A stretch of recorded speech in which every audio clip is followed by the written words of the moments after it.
And now it's all about what comes next. New villains, new surprises, and even Whoa! No spoilers. Excuse me, you got a second? Not trying to sell you anything. Well, maybe I am. A little. Hi, I'm Dylan Siegel. Teen heartthrob, straight-A student, perfect son. Well, one or two of those are lies. I lived with my mom, Gwen, in New Orleans. My dad, Marcus, left when I was a baby. I never knew him. Didn't need him anyway. Marcus died. They said it was a car accident. At the will reading, I met his new family. His wife, Juliet, his daughter, Ari, Brock, his son. That's where they told me the truth. He was a superhero, rogue son, and someone killed him. He left me the Sunstone. He wanted me to follow in his footsteps. Mom tried to talk me out of it, but I said yes, to prove I could. To prove I could be better than he was. There's just two problems. I'm still getting the hang of it. And now that I'm connected to the Sunstone, I can see my dad's ghost. And he sucks. And also, so many things want to kill me now. Demons and cultists and werewolf vampires. I didn't even know a werewolf could be a vampire. And Marcus is constantly in my ear. Duck this, punch that, like I've never been in a fight before. He said we had to solve his murder. Find out who did it in case they come for me next. Everyone was a suspect, even his family. He was right, I guess. It was my mom. She'd made a deal with someone called Morningstar. That's what he does, makes deals with people. He gives them power, they do whatever he wants. So I have to stop them. I had to stop her. Bad guys go to Dottie's. Her place looks like an antique store, but it's a prison. All those supervillains trapped in diamonds. Dottie goes in and talks to them sometimes. Supernatural rehab. With Mom away, I moved in with the Bells. They're not so bad once you get to know them. Except Brock. Dad went away for a while too. He just needed some space. I kept being Rogue's son, and then Ari and Brock took the Sunstone. They were trying to talk to our dad. Instead, they summoned Caleb, the spirit of a rogue son from the 1300s. He helped out at first, then he took over my body. What a dick. He banished me inside the Sunstone. You'll never guess who was in there waiting to yell at me. Dad and I fought our way out through an army of old rogue sons. Caleb blew up Dottie's, a jailbreak. Dottie escaped with a handful of diamonds. Turns out they were kind of like the Sunstone. So the Bells borrowed some powers. With their help, we kicked Caleb's ass. I think Ori ate his soul. I told Morningstar I'm coming for him. To do that, I need new friends, new tricks. I have to be the rogue son everyone needs. Because the fight that's coming is going to be the toughest one yet.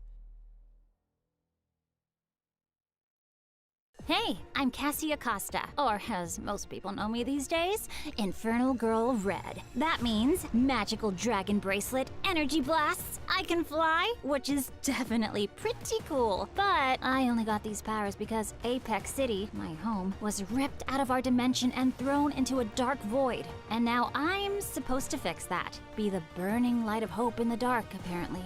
So far, a mixed bag on that front. I defeated a supervillain, you'll love to see it, but also lost someone real close to me in the process. But now I'm back in the saddle. I've got a new mentor, new super genius friends, and some new powers. The only thing that could stop my role is if a ghost from my past, two nasty rich kids, and the living embodiment of death dropped on me all at once. But hey, what are the chances of that? From the team behind DC Comics' smash hit Immortal Legend Batman comes Infernal Girl Red Book 2. Pre-order with your local comic book store today. On sale December 3rd.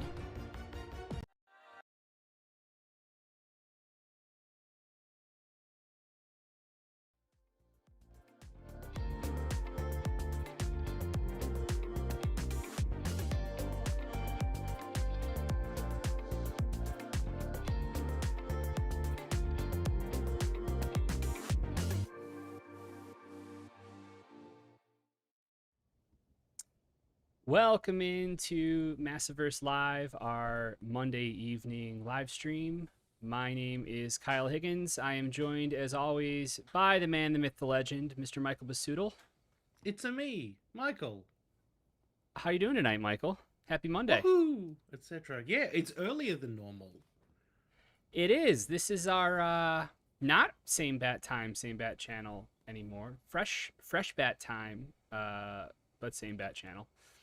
Yeah, 1 hour earlier. Thanks to everyone who got the update and is joining us here tonight. It's one of those tricky things. We juggle crazy time zone challenges kind of left, right, and center. just by the nature of where you're located, where I'm located, where all our creators are located. But when it comes to like trying to do a live stream, like West Coast, East Coast in the US is like still maybe the trickiest one to figure out. Well, Because the if you thing do is, it, like, yeah, you and I are, I don't know, 17 hours apart or something dumb. And what that means is that you and I just have to sort of deal with it, whatever it is. But right. 3 hours of, is it 3 hours between the coasts? 5 hours between the Three coasts? hours, 3 hours, yeah. There's not a good time that's 3 hours apart for both times. No, no, there's not. Um, I guess the one good thing, it's lighter later here, so I'm not like fighting the sun going down. Starting an hour earlier also means like it's a little easier on our schedules on in my place as far as like dinner and just kind of general breaking up of the day and everything. So from here on out, that is the plan. We're going to be doing our live streams at 5 p.m. on Monday nights on our Massiveverse YouTube. So that'll be 5 p.m. Pacific, 8 p.m. Eastern time. I know that's what a lot of streamers tend to do. I know actually, shout out to friend of the Massiveverse, Chris Piers, who runs Comic Tropes. He does his Monday night streams at the same time at 5 p.m. for that very same reason. So anyway, Michael, we're gonna talk about some San Diego Comic-Con stuff today, but it's actually not the week. It's not like right after San Diego anymore. We took a week off. Yeah, I mean, I've done San Diego, I want to say 3 times at this point. Yeah. And the idea of doing a live stream one day after San Diego is simply abhorrent to me. We got an email from someone at Image at 7 o'clock on Monday, the Monday after San Diego, after I know that person was at the show all week. And I Yeah. replied to the email saying, I hope that you scheduled this 2 weeks ago because I cannot fathom you being ready to work right now. Yeah, I actually didn't. We never got an answer, so we're we're not sure if that was scheduled or not. But I saw him at San Diego, so he was there and working hard. We caught up on a bunch of Radiant Black Collected Edition stuff, actually, which is one of the things we're gonna talk about tonight. Yeah, the other reason why we pushed it last week was coming right on the heels of San Diego. Obviously, like, there's a lot you're juggling, but I also had a limited amount of time before I went in for what was another knee surgery, unfortunately. So I went in on Friday. So what is that, 3 days ago, 4 days ago? And it was it really was kind of a Schrodinger's knee type situation where I was either going to wake up and it had been just a scope and they took out a whole bunch of scar tissue, or they had to reattach my meniscus transplant, in which case it would have been a fully locked out brace with no weight bearing for several weeks again. Fortunately, it was the former, so it was Yay! just a ton of scar tissue. So I'm walking and everything again now, and started physical therapy again this morning. But you know, I don't want to get my hopes up, but cautiously optimistic here. Like, it definitely feels better. But this is also my 7th knee surgery in 8 years on the same knee. So, you know, as much as yes, I hope this is it. I hope this is the last one. But that means, yeah, we really haven't been able to dive in to post San Diego Aftermath, even between you and me. I think we did like one call, but with everything we've been trying to squeeze in before I went in for the surgery and then coming out of it now, everyone's going to catch up with us kind of in real time here, Michael. So what was the big takeaway for you from afar? I was like in it for 5 days in San Diego, but what were some of the things that piqued your interest or came out from the convention that I may have missed or might be worth touching on? That's a good question. DC announced a lot of cool stuff, but you were, I mean, at some of their panels and present Yeah. for some of that. So I think you probably are as across what's going on at DC right now as anyone else is. Um, it seems crazy to say, but this pitch of what if we took a bunch of exciting creators and gave them stuff they wanted to work on and let them make the books they want to make seems Right. like it's working for them. So that's great news. Love to hear that. Marvel, it seems like, had a pretty quiet year, but I was always expecting that given the news that CB's going and Stephen Wacker is stepping in. Like that was, it's always going to take the new guys. So they weren't going to have. I saw a bit of buzz from people that were like, "Oh, why didn't they have like all their new stuff ready to announce?" And it's like, the guy hasn't started the job yet, and it's Right. going to take him like a while to work out what's going on everywhere and work out what he wants to do next. And like, that stuff will happen. I'm sure by next year we'll be seeing that, but it felt like Marvel had a bit of a quiet year as like CB's tenure sort of slowly winds down. What else happened? It seemed Let's like see. it was a Owen's. pretty quiet year I was to say. for the sort of media companies. I was to say Owen's reviews is pointing out that Marvel announced Ryan Gosling is Ghost Rider, and David Johnson is the new Black Panther. Yeah, Feels notable there. I was sort of like the media companies other than Marvel, it seemed like took a bit of a break. Marvel did their full thing again. I don't have strong feelings about Ghost Rider, but Gosling's great, so if he wants to do it, that's cool. Mm-hmm. I don't know David Johnson's work super well, but I read the interview with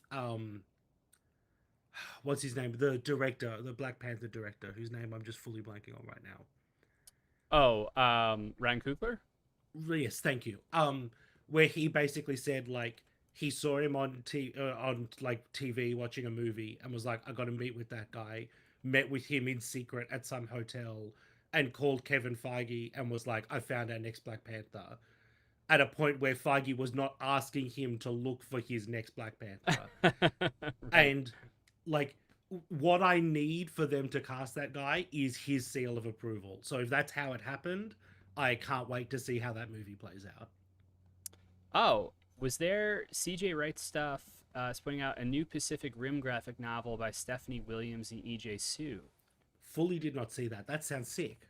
That sounds awesome. Yeah. That's a great Oh, man. creative team. That's really cool. It is. We also had some stuff going on at San Diego on our We side. did. We had a big panel, which we're gonna kind of recap for everybody here and dive into kind of more detail on some of the stuff we announced there.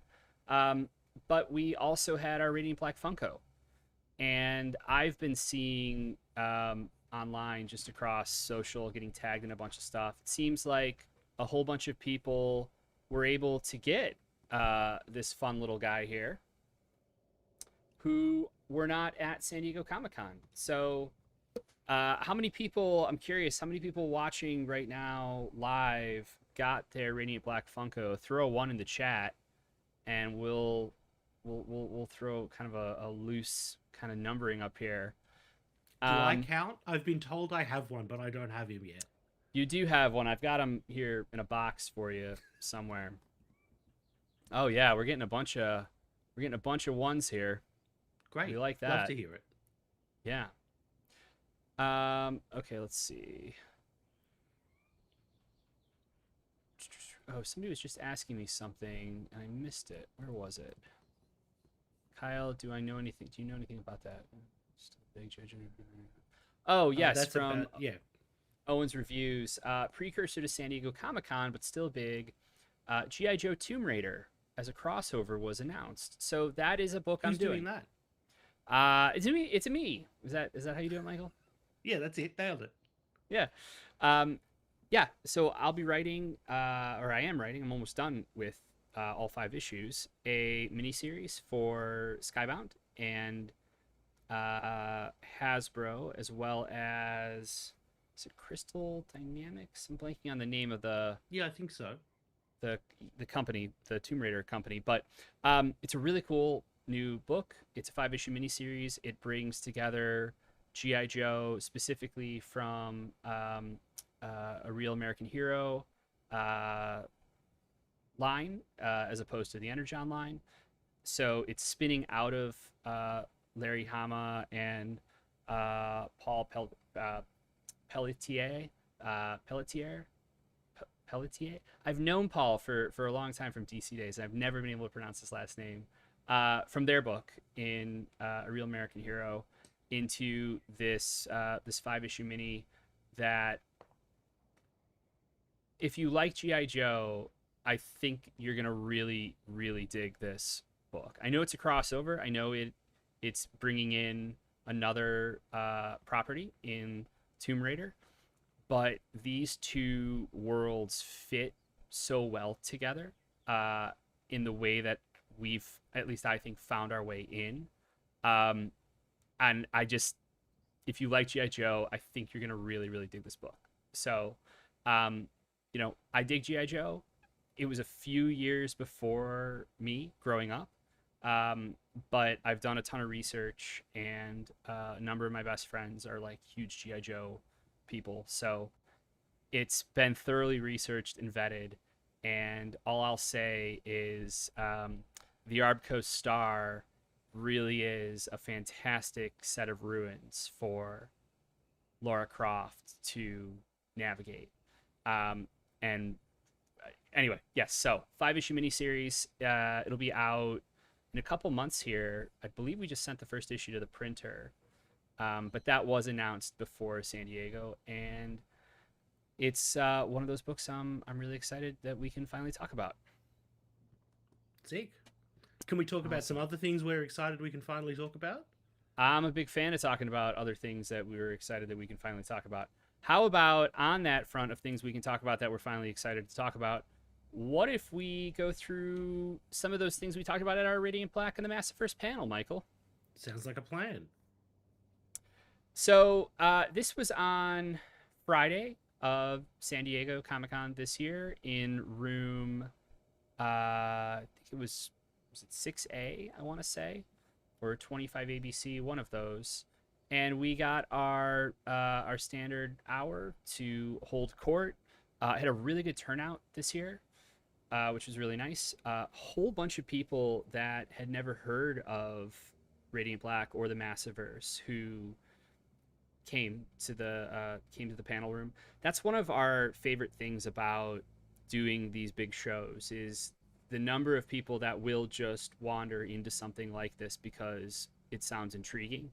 And with a creator-owned universe, as we've talked about kind of time and time again, so much of the challenge is raising general awareness for everyone of like what it is that we're doing over here. So it was a really nice boost for me seeing how many people were brand new to this and how many people were asking questions at the end of the panel and commenting on how ambitious this all sounded of what we were doing and how into it they were. So unfortunately, Ryan Parrott wasn't able to make it this year. I think we touched on this in one of our last streams, Michael, but he is working on the show Twisted Metal, so he was unfortunately on set for, I believe, all of San Diego. But he recorded a little video for us. I'm not sure if I'm able to play it on stream here, but we can probably hit the highlights when we get to Rogue Sun.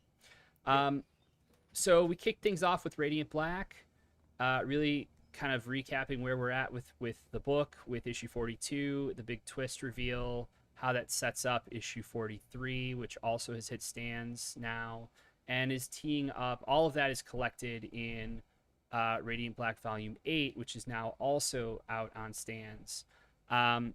This would bring you up to date if you are at all behind on the series, because we are now officially with the release of issue number 44 next month, or actually end of this month, we are embarking on our march to issue 50, where some real big stuff's going to happen. some other changes are going to happen, and it all kind of really comes out of the status quo that we have been building here in the rebuild era post the Catalyst War. Okay. So we went through a little bit about Radiant Black number 44. We showed off some covers. This is actually one of those secret covers that we released a little while back for issue number 44. I believe this is going to be our D cover. It might end up as E because of the other new one that got announced today. I don't know exactly where the letters are going to land. Yes, I think you're right. And then on the right there, that is the first cover of our new connecting set that Kelly McMahon is drawing for issues number 44 through 50. Through 49. Okay. Sorry. 50 sorry, 49. 49. Yep. You're right. We also showed off a few early pages from issue number 44, just some colors. The boys are back in town. The boys. It's the boys. First time on panel together since October 2024. Now, why these pages, Michael? As you were pulling, because you actually you put this panel together and Yep. all of most of the art assets for it. Because they were finished. Issue 44 is in progress, and these were the ones that were done. No, but these are the first two pages. I like showing the first pages. Like, Yeah. it means we don't have to spoil any of the rest of the issue. And also, it's the boys together, man. We haven't been on panel together in like 18 months. That's a long time. It has been that long, Dan. It has been that long. Yeah. Okay. So then from there, we also were able to show off a few more covers. Yep. These have been released, I believe, already, Michael. Definitely issue 45, but we've got a cover here for issue 46 with a new character who is definitely a menace. I think that's a fair way of describing him at this point. You'll be learning a lot more about him very soon. And a new cover that we had not shown before we debuted at the panel, which is the cover to issue number 47 with Nathan and Marshall both back. As you're going to start to see in issue 44,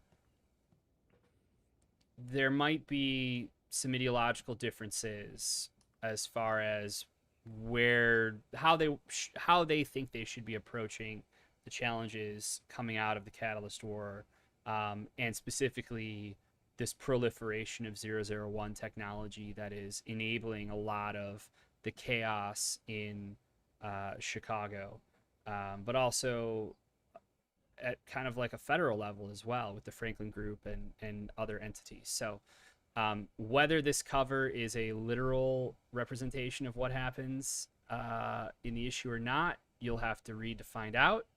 But, brothers fight. So that might be happening here. Yeah. So we also were able to go through a bit more of the audiobook and played some clips. I won't play those here because you guys have all heard these already on stream before. But it was fun to play these all in the room, especially for the new people who didn't know about the audiobook, which were quite a few people. And then we showed off more of the Radiant Black Funko and debuted. I don't think I have the photos here, but maybe I'll pull them up in between segments. I did a bunch of blacklight remarks on the Funkos at San Diego this year, which was a lot of fun. So if you see me at a convention, definitely bring your Funko. And it is something that you can that I charge to do, but we have a full like blacklight remark thing that we'll do. So I'll pull up some photos for it in a little bit. But then Michael, that actually brought us to something brand new, something that has kind of been out there before. This is something, Michael, that had been out there kind of in the ether as something we were going to do, but it wasn't something we were talking about until Yeah. San Diego this year, which is a new edition of Radiant Black, specifically a compact edition of Radiant Black. What can you tell us about this, Michael? What is this going to look like? What's the comp, and why the heck are we doing it? Yeah, so it is Radiant Black Compact Edition, Book One. We're calling it Book One because it includes the first 12 issues of Radiant Black, just like our hardcover Book One. But instead of being big and oversized and hardcover, it is a 6x9 paperback. So it's if you've got like a DC compact, it's a touch bigger than those in both dimensions. It's the same size as if you've got the Invincible or Paper Girls compact editions. It's the same size as those. That's the size Image is doing them at. It will be in stores early 2027. It is $12.99 US. There is no back matter. There's like 2 pages of ads for other Massive Verse books, basically. But the idea is that it is a cheap, easy, compact, carryable way for you to either get into the series, get someone else into the series to bring with you when you are going places.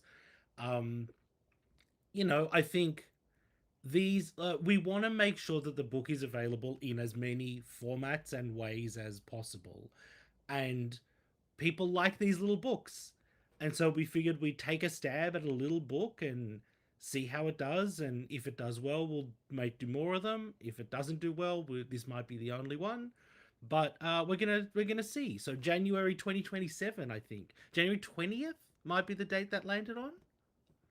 I think so. Yeah. It's a format, as you said, Michael, it's a format that's definitely in vogue right now. It's a format I actually quite like as well. It's a really nice, digest sized way to read a comic. And I think when you look at everything from manga reading habits to the success of the DC Compact line, and even the success of the Invincible Compact line at Image, this one felt like something that made a lot of sense for us, and with especially with the types of readers that we think that this series could be appealing to.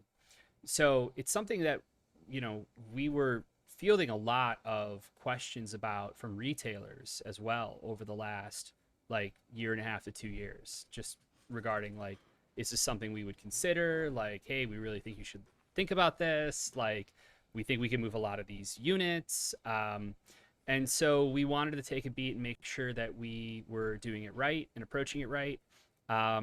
This is also an edition that we're going to be putting out. I think the price point is $12.99 for all 12 issues. So it's a really aggressive price point as well, as a way, like aggressive in a good way, like to get a whole bunch of comics and the whole first year of Radiant Black essentially in like in a cool, compact, bingeable format.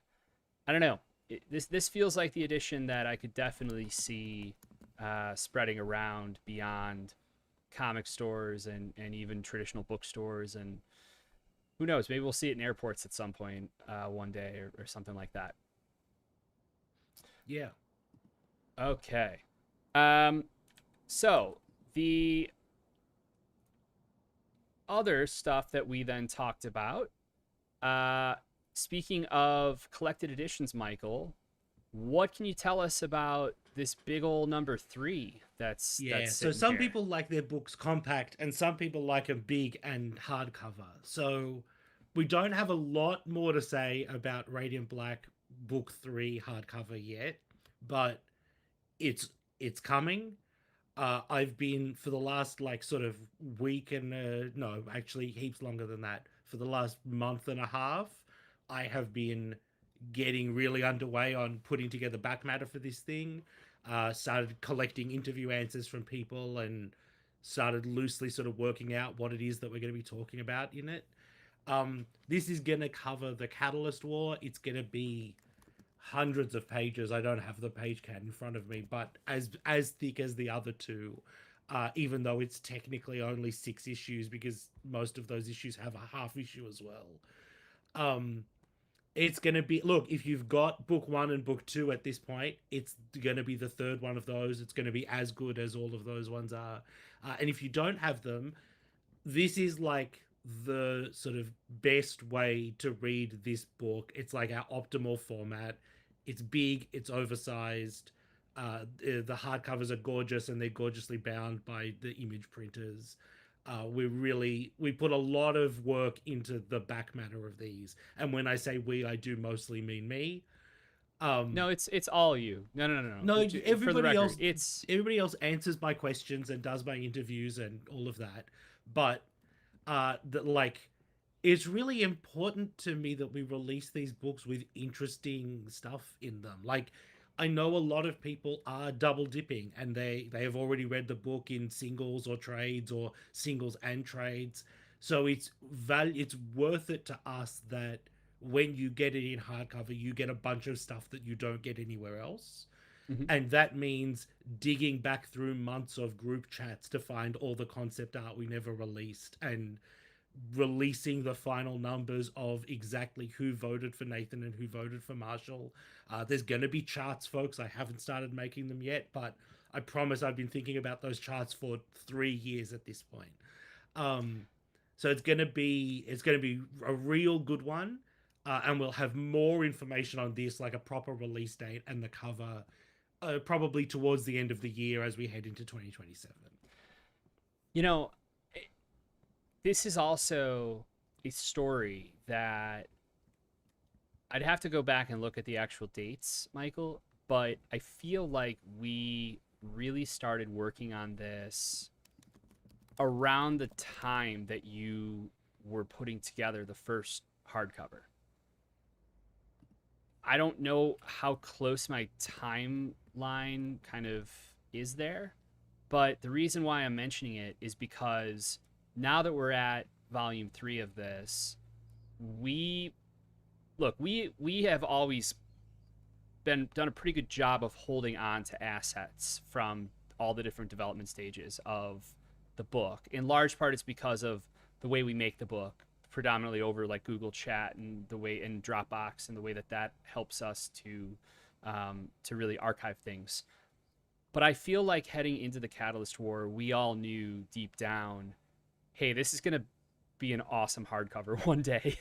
And I think that there's even more material that we have for this hardcover than, I don't want to say the first 2 combined, because that would be a massive, massive book. But there's a ton of stuff for this. I mean, just by the simple fact that we had 2 art teams going from 2 different scripts for 6 different releases, plus Supermassive, plus the vote, plus the design, plus, I mean, there's so much that went into the Catalyst War. I think we might even have a few conversations that we recorded at the time that we were having them. As well, like as we were starting to kind of like really put narrative things together. So I think this will be a really, really cool one for hardcover, especially. Yeah, it's going to be a good one. Yeah. Okay, so then that brings us to Rogue Sun. Michael, I don't think I can actually play Ryan's message here.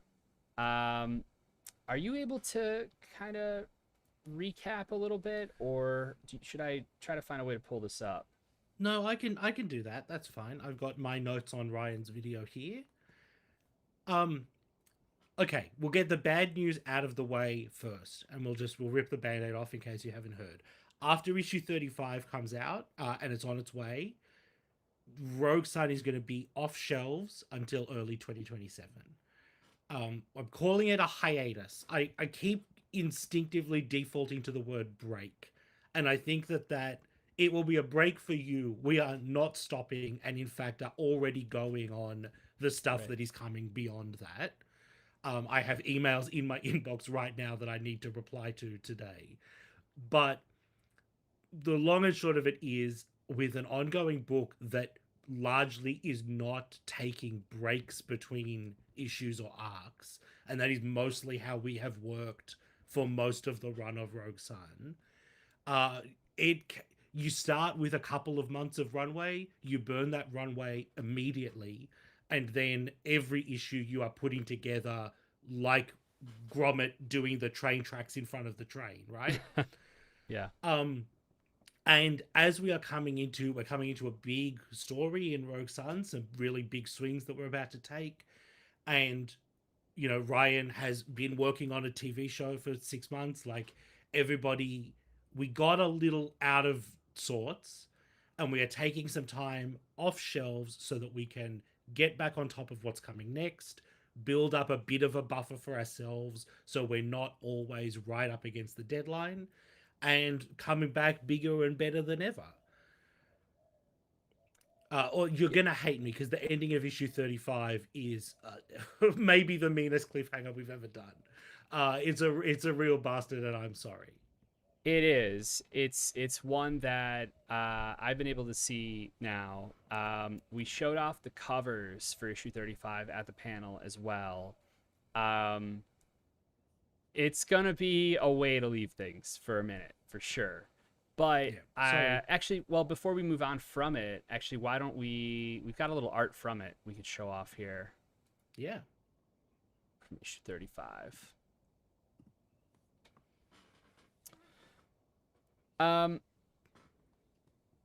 When we do come back, Michael, what do we have to look forward to in Rogue Sun?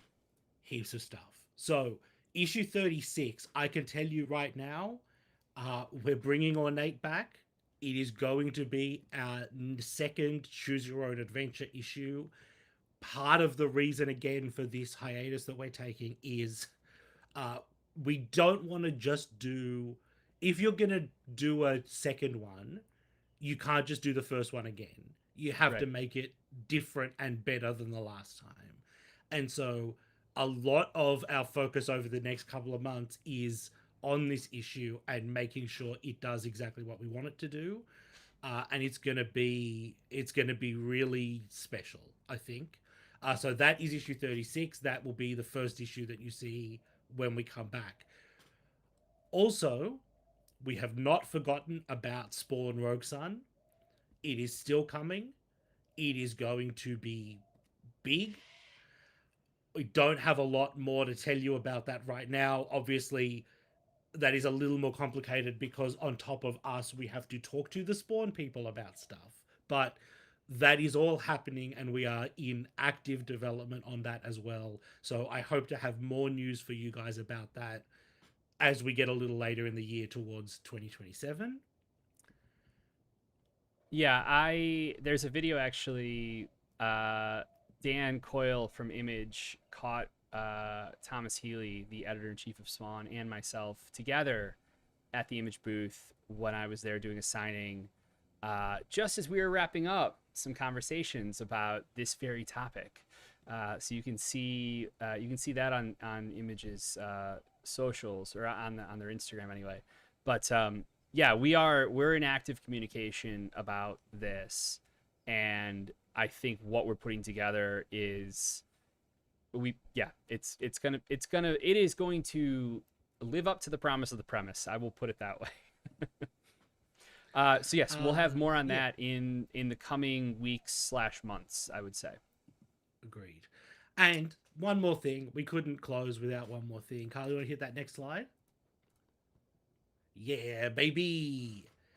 But God, people have been asking us for this one for so long. A while, yeah. So what is it, Michael? And what are we actually announcing here for the people? Rogue Sun, massive edition, book 1, first 12 issues, heaps of back matter. I've been writing these questions for weeks now. It's going to be so good. Boy, if you've got, like I said about Radiant Black Book 3, if you've seen the ones that we've done previously for Radiant Black, I am going to the same amount of effort for this, of trying to do... It's funny, there's kind of disappointingly less concept art for it, because Abel nailed most of this stuff right out the gate. Yeah. It's like Radiant Black, I got to be like, here's 30 passes we did at Radiant Black before we nailed it. And Abel drew one Rogue Sun, and Ryan was like, can he look a bit more like a knight? And then he drew Rogue Sun, and job was done. It was like, You messaged me the other day and you were like, could you can you could just you have a please look? go back Yeah. through? And I was like, bro, there's nothing else. Like that's Yeah. it was one email. Yeah, I mean, but I will say I have dug up. There were a couple of villains in particular that we did a couple of passes on. So I've got some pretty cool stuff about that I'm excited to you guys to get to see. And we're gonna do. This book is gonna include the Choose Your Own Adventure issue. So we're gonna talk about that. I think, and I'm still talking to Becca about this. Rogue Sun's a book where Becca does a lot of really wild lettering styles. yeah. And I think I'm going to try and convince her. She doesn't like talking about herself, but I'm going to try and convince Becca to do an interview with me about all the different styles that she does on all of those various characters, and a bunch of other stuff. So it's going to be, we're going to really make this one that is worth owning, even if you own every Rogue Sun thing we've done so far. And you know what? I'm gonna totally back you up here, Random Steve 1. You should go to IKEA now and start looking for larger bookcases. That is the appropriate response to the epicness of the Rogue Sun hardcover that will be coming next year. Yeah. Also, quick shout out. Speaking of Dan, shout out to the Image Comics account. Dan is great. Thanks for watching. Hey, the whoever stream, it is on the guys. Image Comics account as well. Hello. I wonder who that is. Actually, I think I know who that is. It's like one of 3 people. Yeah. So that was pretty much the bulk of our San Diego that we can actually talk about. So real quick, before we move on from the Rogue Sun hardcover, I just want to say 2 things. One, a couple people asking about the cover art for it. Abel's first sketch is in my inbox this morning, and I haven't had a chance to talk to anyone about it yet. Oh, I haven't seen that. No, we haven't had the chance to talk about it yet. It is incoming. We will have it for you a little later in the year. I would not be shocked if it's New York Comic Con. We haven't really talked about that behind the scenes, but that might be the moment for us to be showing some stuff. I could see that, yeah. Depending on when exactly this book lands in the schedule and, when we're ready to start showing stuff. So we'll have that for you. The only other thing I wanted to say is, if you have anything in particular in the Rogue Sun back matter that you think we should talk about, jump in the Black Market Discord, let us know. Like, I can't make any promises about anything in particular. It'll be about if this is the right book, if we've got space, if it's something that we want to talk about, all of that. But now that the book is announced and before we finished writing the book, now is a great time for you to tell us what in particular you want to know that I can go and get from the guys. Absolutely. One other thing I want to talk about from San Diego, it's not Massiverse related, but it was a really cool panel that we did on Saturday for DC, the all-in next level panel, where we got to talk a little bit about Teen Titans. We showed off some really sick art from Daniele De Nicolo and Marcelo Costa, both fellow Massiverse creators here. And I got to tell everybody more about what this book actually is. So for anyone who missed the news, it's out there. You can find it. There have been write-ups about the panel. But one of the things that we're so excited about is that it's always been a feeling I've had that every generation really should have their own Teen Titans.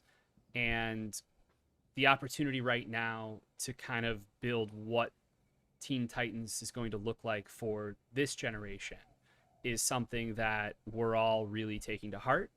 And that includes everything from what it's like to be a teenager in the DC universe right now, moving from crisis to crisis, as well as what it's like to be someone coming of age reading DC comics and trying to navigate the challenges of this, crazy world that we find ourselves in.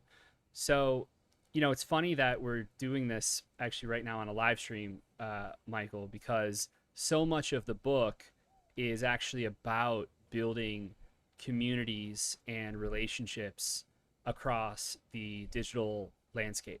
And so, not to say that we're going to start live streaming as the Teen Titans or anything like that, although I've pitched crazier ideas to you. We both know that I have. I know for that to be true, yeah. But I would say that if you like the things that we do in Radiant Black and the Massiverse, especially when it comes to immersion, you should definitely keep an eye out on Teen Titans and some of the things that we're going to be building in this book, because the characters and the way they come together to form this version of the Teen Titans is pretty unique to any other interpretation that's been out there before. So it's something that we talked about at the panel. There is actually a Discord-esque server in the DCU where a lot of the younger DC superpowered and superpowered adjacent teams start to meet up online, and it just so happens to be called Teen Titans, and it's not an official thing, but it is built in the spirit of what Teen Titans has been for prior generations, something built by kids for kids as they look out for each other in a world where they increasingly understand things arguably better than the adults. So with all that in mind, it probably won't be too big a surprise to hear there's going to be some pretty cool digital kind of initiatives and storytelling mechanisms that we're playing around with for the book as we really explore what it's like to have superpowers in 2026 and to be a teenager in the DCU. Sick. Okay. So that's kind of all I've got. We could take some questions. I kind of want to keep this a little short tonight. I'm in between some painkillers and trying to not go too hard here post-op. But if anybody's got any questions, throw them in the chat here. We'll take a handful, and then we'll wrap things up for the evening. Let's see. From Owen's Reviews, who let Jason get access to the Teen Titans server?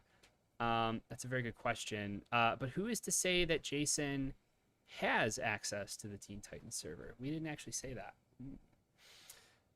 Okay. From Mark the Shark 7588, is the Radiant Black Funko Pop sold out? My understanding is that it is sold out, although I have not gone and checked any of the sites. Michael, I don't know if you want to pull something up here. So my understanding is it is sold out in the US, and the Funko UK Europe shop may still have some stock. Okay. I don't know. I wasn't at the show, so I don't know if it actually fully sold out at the show or if there were any leftovers from there that might end up online later. I truly have no idea. It seems like it is incredibly low in stock. So if you want one and can get one, I would do that pretty soon. Yeah, but absolutely. I don't know of the 5,000 they made exactly how many Funko still have. Right. From Owen's Reviews, any plans on seeing Spider-Man Brand New Day soon? I saw it yesterday. Yeah. Yeah. Same. Yeah. We haven't really talked about it, Michael. No, we haven't talked about anything. You had knee surgery. Oh yeah, I did have knee surgery. I really liked it. I think it does a really impressive. You'll know what I'm talking about, but I'm talking around it to avoid spoilers. I think it does a really impressive magic trick with one of its main characters, where for like 3/4 of the movie you're going like, I don't know if they're going to be able to pull out of this nosedive, man. And then by the end of it, you're like, that character is great, and I want to see more of them. And I was really impressed by it. Someone in my group did not have that reaction. That would not shock me, but I did. By the end, they were like, screw this character. Interesting. I think that there's a bit of that, and I like that even more for that character, because I think that that's always a little bit a part of that character. I also feel like that character has, depending on the interpretation of that character too, there are some real vanilla interpretations. Yes. And I'm more interested in something. You know, what'd be really funny is if we were talking about two different characters right now. That'd be amazing. I'm talking about Ned, to be clear, right? Oh, Ned. No. Ned. Yeah, Ned. Okay. From EXP204, with the Radiant Black Compact Edition, will the Radiant Black Compact Edition have any back material like the Marshall School of Business or a cover gallery? It will not. It will not. It is. There are like, I think there are 1, 2, 3, 4 pages after the final story page, and they are like a sort of a splash page to finish the book on, and then a couple of ads for other books. There's no back matter. Yeah. From Ball Nubby, all the Rogue Sorry, Sun Carl, stuff just to finish on that, like $12.99 is real cheap. Yeah. We had a lot of really long discussions about price point and where it fits in the market and what is healthy for us as creators to do it at. And part of the trade-offs of getting the first 2 volumes of the series, which is like in regular trade is I think $30 together. Right. Part of the trade-offs for getting them for $12, $13 is that you don't get any of the extra back matter. From Ball Nubby, all of the Rogue Sun stuff is sold out on the website. Is that a glitch or I don't know. I assume you're talking about the black market website. I'm not sure. Probably not a glitch. We don't really have much Rogue Sun stuff available at the moment. There are some things, I know I've mentioned this before, there are some things that we're doing behind the scenes with the black market store now that we're finally through San Diego Comic-Con. You know, I work with Comic Sketch Art for conventions, and some folks there are going to start working with us on our storefront so that we are able to keep things in stock kind of regularly, including new comics direct from us, signed by me or unsigned if that's what you prefer. So we have not been able to kind of get things up and running there just yet. But in the next couple of weeks, we'll be sitting down to firm things up better, and you will hopefully have much more Rogue Sun stuff readily available to your heart's greatest desire. That is my goal, is more Rogue Sun in your life. Okay, from Radiant Platinum. Obviously, you can't give us dates, but can we expect the hardcovers around the same time as the last couple hardcovers dropped? Radiant Black hardcover, I can say, will be summer. So I think the previous one was spring of this year. I think this one's going to be summer of next year. And that's about timing on issue 50 and where it's going to fit in the Image publishing calendar. I don't know where exactly we've landed with the Rogue Sun hardcover at this point. I'm waiting to hear back from some of the folks at Image about when the best date is for it, with, you know, all the other hardcovers that Image produce. Like, they go through the same printer. We have to slide into their schedule. I don't know when exactly that will be yet, but as soon as we know, we'll be sharing that with you guys. Yes.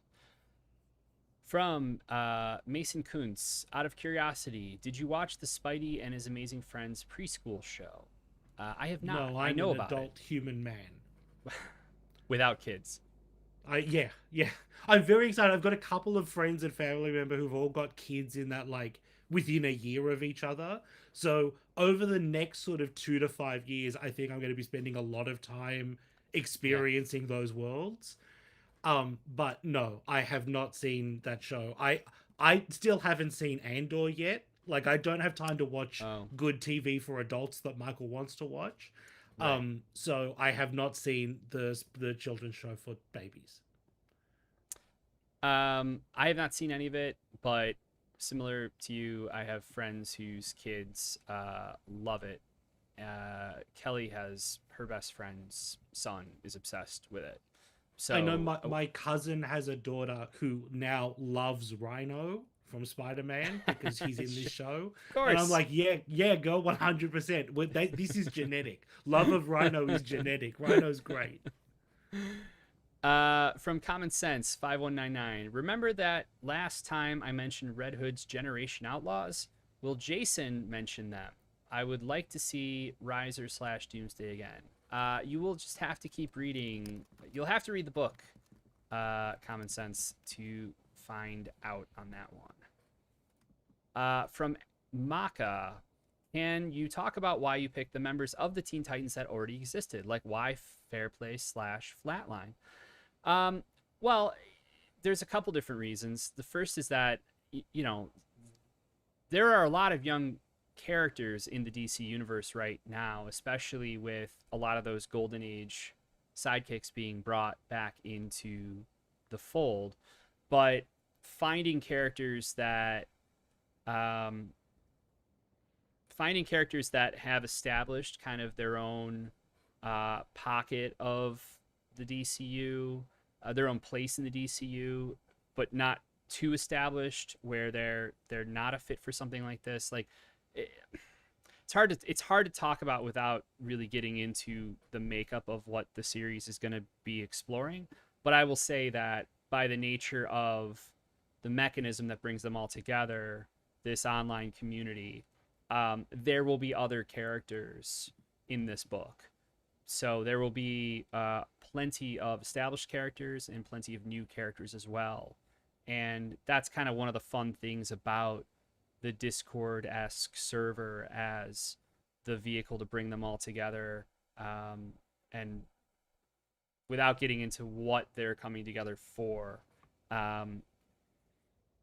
there's going to be a lot of opportunities to see your favorite characters in the book. From Owen's Reviews, did we see the cool fan art Legion Fire did in the Black Market Narrative server? I did not. Have you seen it, Michael? I'm not sure what... I have not been on Discord in the last day or two yet. Hold on. Where should I be looking? Yeah.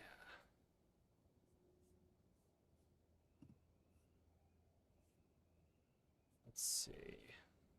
Can someone tell me which one of them I should be looking at? While you're looking, Michael, Radiant Platinum is once again asking for Massive short boxes. That is totally doable, but I'm going to be honest, it's just not high on our priority list right now. It is doable. It is something that we could do, but we're trying to keep a bunch of plates spinning. And there's, as usual, there's a bunch of stuff behind the scenes that's not public yet that is taking up attention. What is that? What is that face? I'm looking at this piece of art. What is it? Okay, I'm gonna have to send it to you. Hold on. Is this you? Hold on. There are very few things that would make you respond with the look you just responded with. I'm sending it to you now. Hold on. It's going in your chat. All right. I don't know how I feel about this.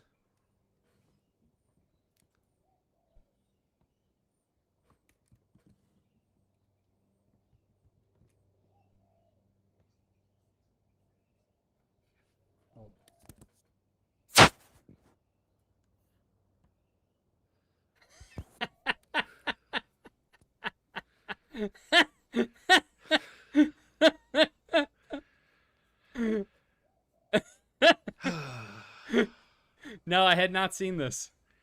With many apologies. That's the correct number of apologies. That is the correct number of apologies. All right. Yeah. Well. That's amazing. I'm not putting that up on screen, but if you want to see it, you can join the Black Market Narrative Discord, and you can see it for yourself. Hot damn. Owen's Reviews, thank you for the heads up on that. Okay. Let's see. From Random Steve 1, any updates with Moonman and Cowl 1964? Unfortunately, no. Moonman issue 8 is done. It's sitting in a drawer. There's some business stuff that Scott's had to figure out, and so we're just kind of waiting, and we don't have an update on when that will all come together, other than the fact that it is still something we all want to do. I know Scott wants to do. So we will do more Moonman at some point here, but I don't know when. Kyle 1964, similar situation. It's one final issue. Rod is currently doing a big project at DC, and we are trying to figure out when the window is going to line up schedule-wise for him to be able to do the last issue there. But as soon as we know more on either of those, we will obviously let everybody know. But we appreciate everyone's patience. I know that's really, trust me, it's frustrating for us as well. Okay, Michael, you have another request for logos. Yeah, I'm on it. I just have other work to do all the time. It's on my list. Okay. From Carlos Cueto, are you interested in doing a Masked Rider or VR Troopers comic running at Boom Studios? How about doing Kamen Rider Dragon Knight 2? It's probably not the right fit for me. It's just, yeah, probably not the right fit for me is what I would say. Yeah. Okay. I think that might be everything, Michael. I think we've got everything. Yeah, here. we've been an hour. Amazing. Okay, cool. Well, we've got a bunch of stuff to do behind the scenes. Thanks everybody for joining tonight. We'll be back next week on August 10th at 5 p.m., which is, again, our new kind of permanent time here. Hit subscribe, like the stream, and until next week, everybody stay radiant.